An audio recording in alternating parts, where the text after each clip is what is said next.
Hi, I'm Canadian artist Roxanne Jervis, and I just got back from painting in France, and it was absolutely marvelous. We were at a workshop where we worked constantly. It was like boot camp for artists.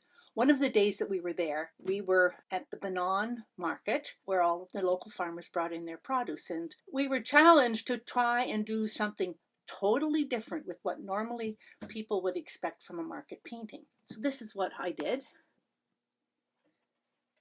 My Banon market, and what I did to start was I put the green painter's tape around the edge and in between each of these before I started my work, not realizing that I may do 3 paintings together as one unit or just do 3 separate paintings. And this little technique has been very valuable to me because I started doing more than one painting this way, and I'll show you a couple of them. Also in Provence, they have these mountains called Les Anges de Rostel, and they're vibrant red mountains, beautiful to look at. And if you were to take a person in here, the person would be about 1/16 of an inch tall. That's how tall these mountains are. And another one here is just 2 pieces on here, but 2 bigger paintings.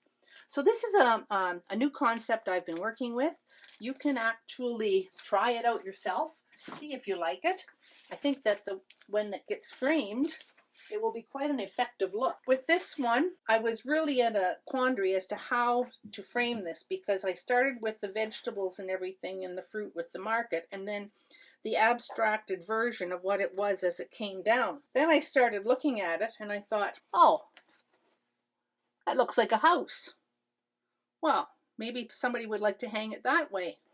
And then I turned it upside down to see if I got a different perspective.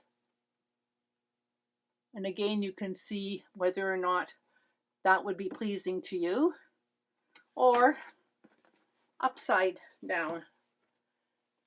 So I have signed it in the one corner very lightly, but the person who buys this will have the option of hanging this in any one of 4 different ways. Again, I'm going to put it into one of these plastic sleeves, 16 by 20, so they're slightly bigger because of the thickness of the foam core.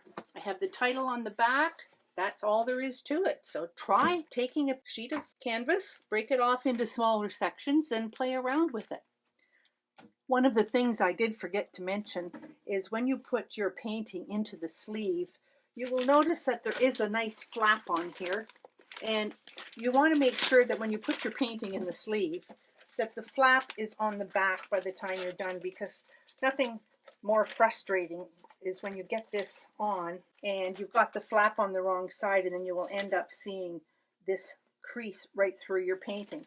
So make sure that when you put this in, the flap is on the back. Here's your flap.